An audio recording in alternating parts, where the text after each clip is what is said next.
Well, it's obviously quite a major one for political parties. It is indeed D-Day. So exactly what does it mean for political parties? Which parties have managed to meet the deadline?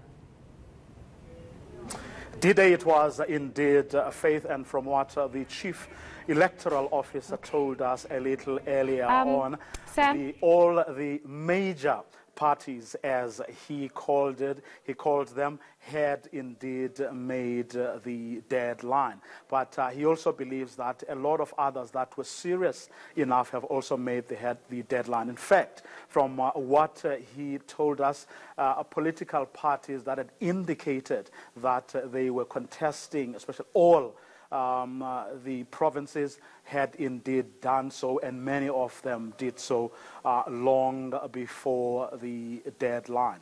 Of course, among the last parties to leave this building after the deadline was the ANC. The Secretary General of that party, who of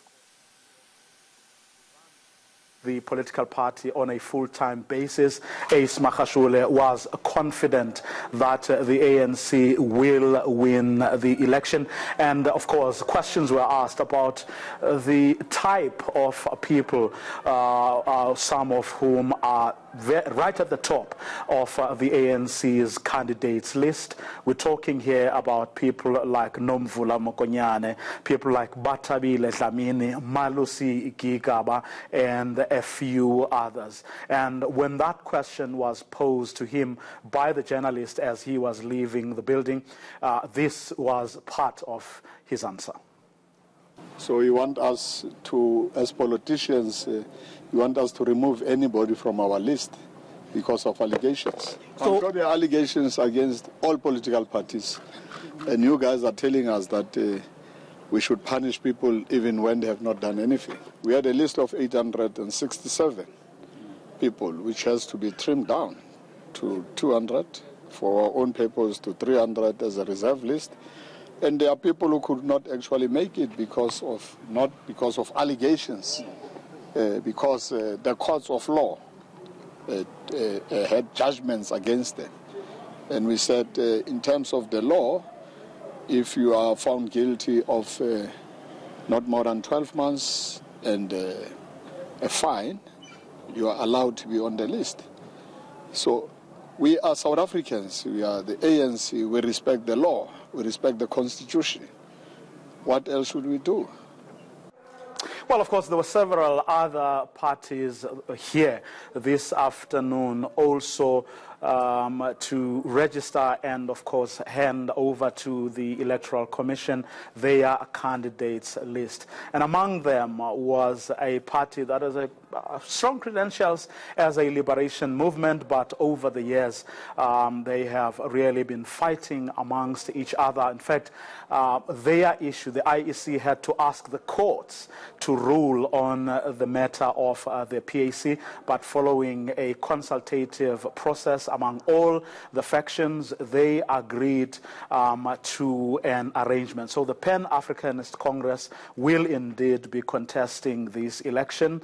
All the factions have agreed to come together and forward to the Electoral Commission a list of candidates that includes people from all the factions. We spoke earlier to one of the people who were here, the people who came to the IEC to pay the required fees, but also to forward their candidates list. And here's what he said about what they have done as the various factions of the PAC. We accept that we have done some mistakes. We accept that we could have done better. Hence, we have decided as an organization that now is the time that we should unite. Now is the time that our focus should be on our constituency. Now our focus should be on the poor of the poorest, the people that PAC proclaimed to be representing. There won't be any battles for MP positions? No more battles. The lists are done by all members of the PAC. So the PAC is united. Even when we go from here, in terms of the campaign and every other thing, you will see only one united PAC. You will not see again factions or groups or what to term as other factional battles. You will never see that in the PAC again. Well, of course, I'm joined here in our makeshift studio here at the IEC by Sandy Leswana, who is a political analyst with the Wits School of Governance. Sandy, I don't know what you, if I may start with the PAC, a soundbite we played a short while ago. The various factions have come together confident that they are going to make their presence felt in this election. But of course, even at its best, in the last elections when the factions were still together, they only managed to secure one seat. What do you think? What do we make of them coming together again and saying they are going to be a force to be reckoned with in this election? I think they are coming together. I mean, the PAC has a long history of divisions and factions, as you call them. On this occasion, now that they've come together, I think there's one thing all of us have got to recognize. I think we have to recognize that the political landscape has changed. What has changed is that a small party like the EFF, I think that since the advent of the EFF, it has become clear that a small party can come and deliver a telling blow on the ruling party. So you see now a proliferation and emergence of all kinds of contenders because they've seen that the champion can be beaten.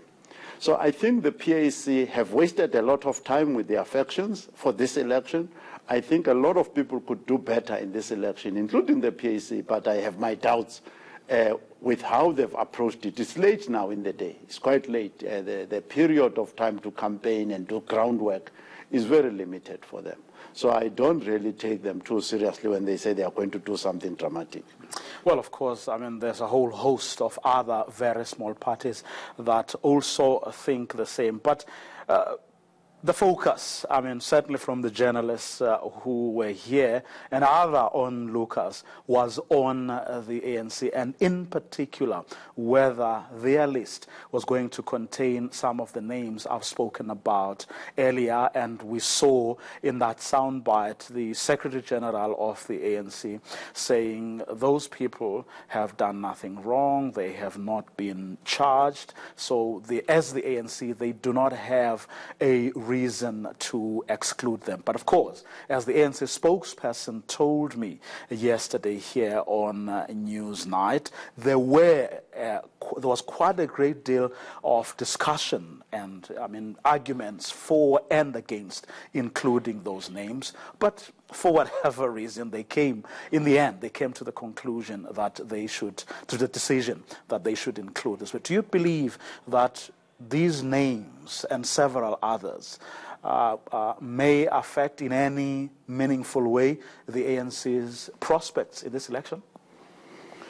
I think if you read the surveys that were coming up towards the end of last year, it seemed as if the ANC is in a very strong position. But in the past 10 days, other surveys came out, one from the Institute of Race Relations, and I think the ANC also did its own internal survey, which showed that they are expecting a decline in the total vote.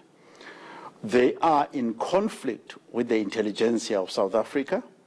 And the issue, as you are raising it correctly, is that they have been involved in poor governance, and that is the key issue here. And there are people who are seen as leaders and torchbearers in that poor governance, whether you're talking Batabile Dlamini, you're talking Nomvula Mukonyane, Malusi Kegaba, Vincent Smith, and others who have been implicated in various ways, where even bank statements, transactions, financial transactions, verified transactions were actually there. But we also have got to give credit to the ANC, because when you are running an organization over time, you have to be consistent. Their position has always been that you are innocent until you are proven guilty. So people who have not been convicted in a tribunal, in the justice system or a suitable tribunal, to them, those people are innocent until they've been sentenced. So from that point of view, we've got to give them credit. But the issue is that the standard is rising now. The standard is saying you should not only be legalistic, you should also be ethical. On ethical grounds, these people should have been removed. On legal grounds, they can remain. So that is where we are. Of course, I don't know whether you ruling out the possibility of other people, lobby groups or even individuals outside of the ANC, or who may well be members of the ANC family, who will then go to the IEC over the next 2 weeks, because that's a period within which people can raise objections to the list that the various political parties forwarded to the IEC today. Do you rule out the possibility of people challenging the inclusion of the people we're talking about in the ANC list? Yes, they are going to have, they need sharp legal minds. I did go through the Constitution a little bit, Chapter 4, to check this issue. Our Constitution is very lenient. Basically, for you to be disqualified, you have to be an insolvent, unrehabilitated insolvent. You have been convicted to serve a sentence of 12 years or of 12 months or more, and so on. But the issue that I think people are also worried about, those who are going to object, I do expect people to object about certain candidates that, for instance, the ANC has put forward. For instance, if a department has been, the Auditor General consistently during the term has been having serious findings, the SIU has had serious findings, the Public Protector has had serious findings about that particular minister, cabinet minister, and the ANC has still put that person back on the list, meaning that the person has failed on fiduciary grounds. For instance, in company law, you cannot continue to be a director if you have failed on fiduciary grounds. You have to be removed for delinquency and so on. So some of our cabinet members have been delinquent, and I think the public is going to raise that. Of course, I mean, the objections to candidates list won't be the only thing that the IEC is going to preoccupy itself with over the next month and a half or so. But the integrity of this election rests on the IEC's shoulders. And truth be told, I mean, over the years, they have carried themselves. I mean, there have been allegations in previous elections about, of wrongdoing on their part, but all those allegations fell flat. Going forward, what do you think or make of the ANC's the IEC's ability to actually keep this election together?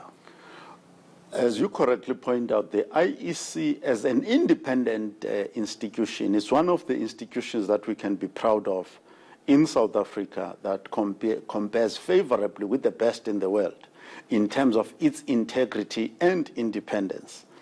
So the integrity of this election, because you must remember we are Africans here. In Africa, there are two ways of changing government. It's the ballot or the bullet.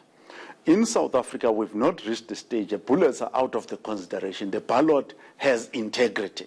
So when the votes come out, those votes have got integrity and we believe in them. And the reason for that is that the systems of the IEC are reliable and the caliber of the people who are leading the IEC is above reproach at this juncture.